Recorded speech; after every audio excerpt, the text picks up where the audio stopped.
അവസാനം അത് തന്നെ സംഭവിച്ചു. ആര്യാടൻ ഷൗക്കത്തിന് തന്നെ നറുക്കു വീണു. അൻവറിന്റെ വാക്കുകളൊന്നും UDF കേട്ടില്ല എന്നതാണ് ശ്രദ്ധേയം. അൻവർ ഭയന്നതു തന്നെ സംഭവിച്ച സ്ഥിതിക്ക് ഇനി എന്തൊക്കെയാണ് നടക്കാൻ പോകുന്നതെന്ന് കാത്തിരുന്നു തന്നെ കാണേണ്ടി വരും.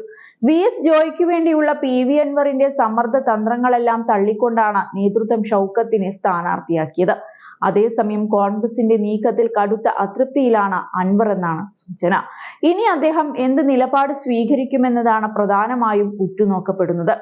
UDF മണ്ഡലത്തിൽ സജ്ജമാണെന്നും വലിയ ഭൂരിപക്ഷത്തിൽ വിജയിക്കുമെന്നും പ്രതിപക്ഷ നേതാവ് VD സതീശൻ പറയുന്നുണ്ട്. തിരഞ്ഞെടുപ്പ് പ്രവർത്തനങ്ങൾ നാളെ തന്നെ ആരംഭിക്കും. UDF സജ്ജമാണ്.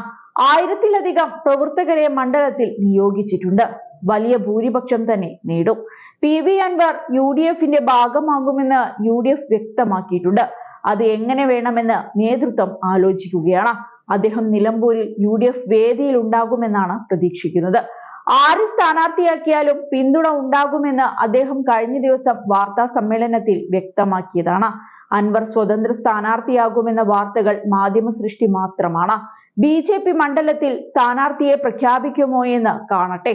അവർക്ക് മണ്ഡലത്തിൽ കാര്യമായ സ്വാധീനമില്ല. ഉപതിരഞ്ഞെടുപ്പ് നടന്ന മണ്ഡലങ്ങളിലെല്ലാം അവർ സ്ഥാനാർത്ഥിയെ നിർത്തിയിട്ടുണ്ട്. ഇവിടെ നിർത്തിയില്ലെങ്കിൽ അത് എന്തുകൊണ്ടാണെന്ന് ചോദിക്കും. നിലമ്പൂരിലെ സ്ഥാനാർത്ഥി പ്രഖ്യാപനവുമായി ബന്ധപ്പെട്ട് കോൺഗ്രസിൽ നിന്നും മാധ്യമങ്ങൾ ഒന്നും പ്രതീക്ഷിക്കേണ്ട. ഞങ്ങൾ ഒറ്റക്കെട്ടായി പോരാടുമെന്നാണ് VD സതീശൻ പറഞ്ഞത്.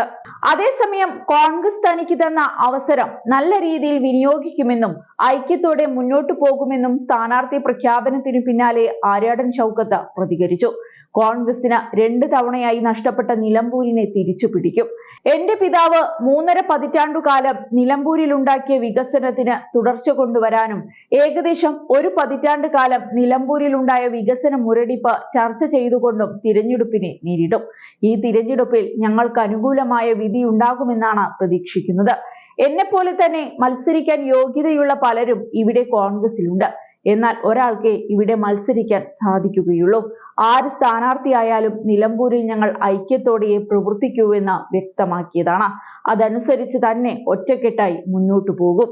തിരഞ്ഞെടുപ്പിന്റെ മുന്നൊരുക്കങ്ങൾ വളരെ മികച്ച രീതിയിൽ പൂർത്തിയാക്കാൻ മണ്ഡലത്തിൽ കോൺഗ്രസിന് സാധിച്ചിട്ടുണ്ട്. നിലമ്പൂരിൽ അടുത്തിടെ നടന്ന തിരഞ്ഞെടുപ്പിലെ കണക്കുകൾ പരിശോധിച്ചാൽ തന്നെ മനസ്സിലാകും.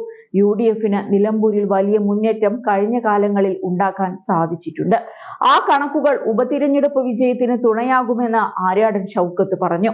അതേസമയം അൻവർ ഒപ്പം നിൽക്കുമെന്നാണ് വിശ്വാസമെന്ന് കോൺഗ്രസ് പങ്കുവയ്ക്കുന്നുണ്ടെങ്കിലും താൻ ചതിക്കപ്പെട്ടുവെന്ന തോന്നലിലാണ് അദ്ദേഹം എന്നാണ് തൃണമൂൽ കോൺഗ്രസ് വൃത്തങ്ങൾ നൽകുന്ന സൂചന. അൻവറിന്റെ പിന്തുണ വേണം, അൻവറിന്റെ വോട്ട് വേണം, എന്നാൽ അൻവറിനെ മുന്നണിയിലെടുക്കാൻ സാധിക്കില്ല എന്ന് പറയുന്നത് എന്ത് നിലപാടാണെന്നും നേതാക്കൾ ചോദിക്കുന്നുണ്ട്. UDF പ്രഖ്യാപനത്തിൽ ഇതുവരെ അൻവർ പ്രതികരിച്ചിട്ടില്ല. UDFനെ വെല്ലുവിളിച്ച് അൻവർ മണ്ഡലത്തിൽ സ്വതന്ത്ര സ്ഥാനാർത്ഥിയാകുമോ എന്ന് ഉറ്റുനോക്കപ്പെടുന്നുണ്ട്. എന്നാൽ നിലമ്പൂരിൽ കനത്ത പോരിനായിരിക്കും കളമൊരുങ്ങുക.